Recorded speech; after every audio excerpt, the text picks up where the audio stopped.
yan. Walang matinong tao ang mag-iisip ng ganyan. Sa lahat ng mga sinorvey, ewan lang natin kung mayroon bang umapprove kay Sara Duterte dahil andun siya sa ibang bansa.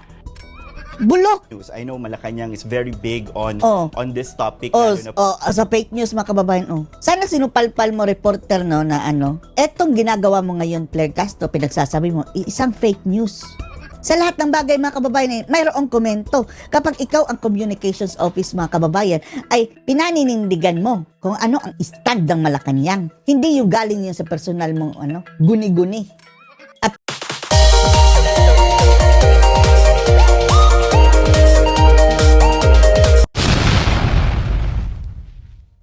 ulol ba to si Claire Castro mga kababayan? Kung ano-ano na naman ang lumalabas sa kanyang mga bunganga. Akalain nyo, etong tao na soldado ng gobyerno, pinapasahod ng taong bayan, ng taksang bayan, nagkakalat na naman ng kasinungalingan. Presidential Communications Office, ha? Unang-unang nagkakalat ng miscommunication. Isipin nyo na lang na ang kanyang interpretasyon, mga kababayan, na kung bakit daw mataas ang rating ni VP Sara Duterte ngayon lang, ha? Dahil andun daw siya sa ibang bansa. Malamang daw mga kababayan tumaas ang rating ni VP Sara dahil wala siya dito. Yan ang sabi ni Claire Castro. Ang animal na ito. Panoorin niyo po. Yusek, how do you reconcile that? If that reflects on her leadership, but yet her trust ratings po ay siya lang ang yung latest, at least for the Pulse Asia. Binabakbakan na. Siya lang po ng at least mataas na. Binabakbakan kasi ni Claire Castro mga kababayan na pangit daw ang leadership dito si Sara, palpak, daming issue. Tanong na reporter, paano mo yan marireconcile na tumaas nga ang rating niya? Sa makatuwid, siya lang ang kaisa-isang government official na tumaas ang rating. Ratings. Siguro, pwede sabi dyan na Tingnan nyo kung paano i-twist mga kababayan, ha. Paano niya pinilipit. Ito ang number one fake news mga kababayan. Presidential Communications Office. Ha? Miscommunication ang pinaggagawa. Hindi natin sukat akalain na ito ang lalabas sa kanya bunganga. sabi dyan na habang siya ay nasa ibang bansa, ay approve ng mga Pilipino. Animal! Kaya lang umapprove ang mga Pilipino mga kababayan dahil andun siya sa ibang bansa. Mas gusto daw ng mga tao na doon ka na lang, Sara, sa ibang bansa. Bugok! Nung nandun si VP Sara Duterte sa The Netherlands, mga kababayan, araw-araw naghahanap ito si Claire Castro. Nagsabing, Sara, dito ang iyong trabaho. Dito ka, Vice Presidente, bakit ka nang dyan? Ngayon, mga kababayan, biglang natuwa na andun sa ibang bansa. At tumaas daw ang rating dahil nandun siya sa ibang bansa. Kahit baliw, mga kababayan, hindi naniniwala dyan. Ulol lang ang nag-iisip ng ganyan, mga kababayan eh. Sa lahat siguro ng sinurvey, wala siguro nag-isip ng ganyan mga kababayan na, sige, approve tayo kay Sara Duterte dahil andun siya sa The Netherlands. Siya lang mga kababayan, fake news. May tao pa bang matino ang pag-iisip mga kababayan na yan ang interpretasyon mo? Ang animal na to, siya ang nag-iisang, ay naku, ano ba to si Claire Castro? Okay pa ba ito? Kasi habang siya ay nasa ibang bansa, yan po ang rating niya. Hindi matanggap mga kababayan kaya gumagawa ng istorya. Matindi pa to sa sinungaling mga kababayan eh. Dahil alam niya ang katotohanan ha. Pilit niyang tinitwist mga kababayan. Okay. Tumaas ang rate, okay pa. Wala ka man lang masabi, reporter. So, Yusek, last Gusto ng question. Pilipino dito na ang kagaya ni VP Sara, hindi ko po alam ha. Gusto na Pilipino na kagaya ni VP Sara andun lang sa ibang bansa. Tapos pa nanghanap mo nung nandun sa The Netherlands, si VP Sara. Araw-araw ka nagpuputak na umuwi ka na dito, dito ay yung trabaho. Kasi ayoko namang questionin, ayoko namang i-judge kung ano man. Ayaw na i-judge, tapos may judgment ka na. Kaya na nakakabasa tayo doon sa mga komento ng mga netizens, mga kababayan. Lukaret, ang kanilang tawag dyan, mga kababayan. Ewan lang natin ha, agree ba kayo? Tingnan nyo sa mga komento. Sa lahat ng mga pagkakataon, mga kababayan, mayroong tumatawag na lukaret dito kay Claire Po Castro. yung naging survey. Pero lumalabas po dyan na parang mas gusto ng tao habang siya'y wala. Fake news. Grabe, no? Sa tingin natin, ni baliw mga kababayan, hindi makakaisip ng ganyan. Walang matinong tao ang mag-iisip ng ganyan. Sa lahat ng mga sinorvey, ewan lang natin kung mayroon bang umapprove kay Sara Duterte dahil andun siya sa ibang bansa. Bulok! I know Malacanang is very big on this topic.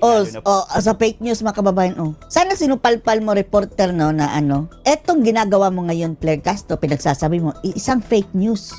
Sa lahat ng bagay mga kababayan, mayroong komento. Kapag ikaw ang communications office mga kababayan, ay pinaninindigan mo kung ano ang stand ng Malacanang. Hindi yung galing yun sa personal mong guni-guni. At yung mga sasabihin mo lang mga kababayan, base lang sa anong nangyayari talaga. Eto si Claire Castro mga kababayan, sa lahat ng mga topics mga kababayan tungkol kay na Duterte, mayroon talaga siyang sinasabi. Kahit pa'y kaululan mga kababayan, di ba? Kapag mga ganyan, para hindi na lang lumala mga kababayan, no comment na lang.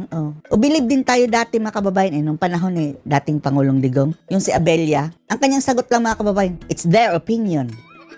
Tapos, ito si Castro mga kababayan, kaya lumalagpak ang rating ni BBM dahil sinisira lalo nitong si Castro. Po pag napag-uusapan yung fake news Oh, and fake public news. trust. During Yan, the expert yan, Ngayon lang, nagkakalat na nga ng fake news. Monday briefing, yung nakaraan yung pong briefing, the palace previously described the decline in the president's trust and performance rating na possibly linked to disinformation and misinformation on Alam mo, Castro, sa tingin namin, isa sa nagpapabagsak ng rating ni BBM ay ikaw. Nagkakalat ka ng tae araw-araw. Kaya, hayaan lang natin siya dyan mga kababayan. Huwag nating ipanawagan na umalis siya dyan dahil kapag nagko-commit ng mistake ang iyong kalaban mga kababayan, huwag ka nang magsalita. Hayaan mo na lang sila. Dahil unti-unti nila sinisira ang kanilang sarili. social media. How is this so po? Alam natin, maski na ang mainstream, alam natin, gano'n na ba kalala ang Wow! Ang mukha, Ay, nako, itong clearing na ito. Alam natin mga kababayan ang purpose nito si Castro mga kababayan dahil yung mentality ng mga bangag na naglagay sa kanya dyan mga kababayan. Gusto nilang mang-asar. Ang purpose nila mga kababayan para asarin kayo. Ipapalagay natin na aasar tayo mga kababayan. Pero nagre-reflect din siya mga kababayan kung ano talaga ang kapasidad ng kanyang amo. Habang nagkakalat ito ng tae mga kababayan dyan sa harap ng sambayan ng Pilipino, unti-unti ring bumabaho ang kanyang amo mga kababayan. gano'n na ba kalala ang fake news sa Pilipinas? Malala na talaga dahil andyan ka na. Sabi nga natin, hindi lang tayo nakakaalam dito. Kahit na yung Israel-based Pati Israel mga kababayan, dinamay. Sino ang nagpindot sa Israel? Malamang kayo. Meron bang kapasidad ito mga ordinaryong Pilipino para humingi ng tulong dyan sa Israel? Gobyerno din mga kababayan. na disinformation firm nagsabi na malala ang fake news sa Pilipinas.